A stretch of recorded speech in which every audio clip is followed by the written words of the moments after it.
ta yaya Allah ba zai jarabce mu ba idan ba mu kiyaye abubuwan nan wanda aka tashi duniya a kansu ba. Luwaɗi maɗigo, Annabi Muhammad sallallahu alaihi wasallam yana cewa Allah ya tsinewa wanda ya yi abinda mutanen Annabi Lutu suka yi. Allah ya tsinewa wanda ya yi abinda mutanen Annabi Lutu suka yi. Allah ya tsinewa wanda ke irin abinda mutanen Annabi Lutu suka yi. Da yawa malamai suka ce laifin nan ya kai makura. Tsinuwa har uku nan take wa mutum ɗaya, kuma yana daga cikin abin da zai buga ma zuciya ya ɗaga ma hankali. Wani hadisin manzo Allah sallallahu alaihi wasallam yana cewa mafi abin da nake tsoro kar ya shigo ma al'umma na. Annabi ya ce abin da mutanen Annabi Lutu suke yi, la hawla wala quwwata illa billah. Annabi ya ce in akwai abin da ya fi ɗaga mini hankali, ya fi bani tsoro kar ya faɗa a cikin al'ummata, annabi ya ce irin aikin mutanen Annabi Lutu. To yanzu luwaɗi ya fantsama a cikin al'umma. Wa'insu neman duniyansu, harkar tsafe-tsafensu, wa'insu jarraba da fitina irin ta shaidanu.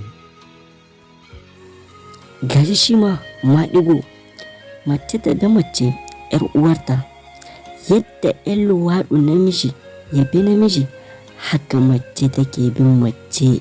Yanzu maɗigo shi ma ya fantsama, ya girmama a cikin al'umma fiye da yadda kuke tsammani da tunani. Maɗigo ya fantsama a cikin al'ummarmu. 'Yan mata da yawa sun fada, 'yan matan aure da yawa sun fada, zaurawa da yawa sun fada. Mace take bin mace 'yar uwarta mace. Allah sauƙaƙa.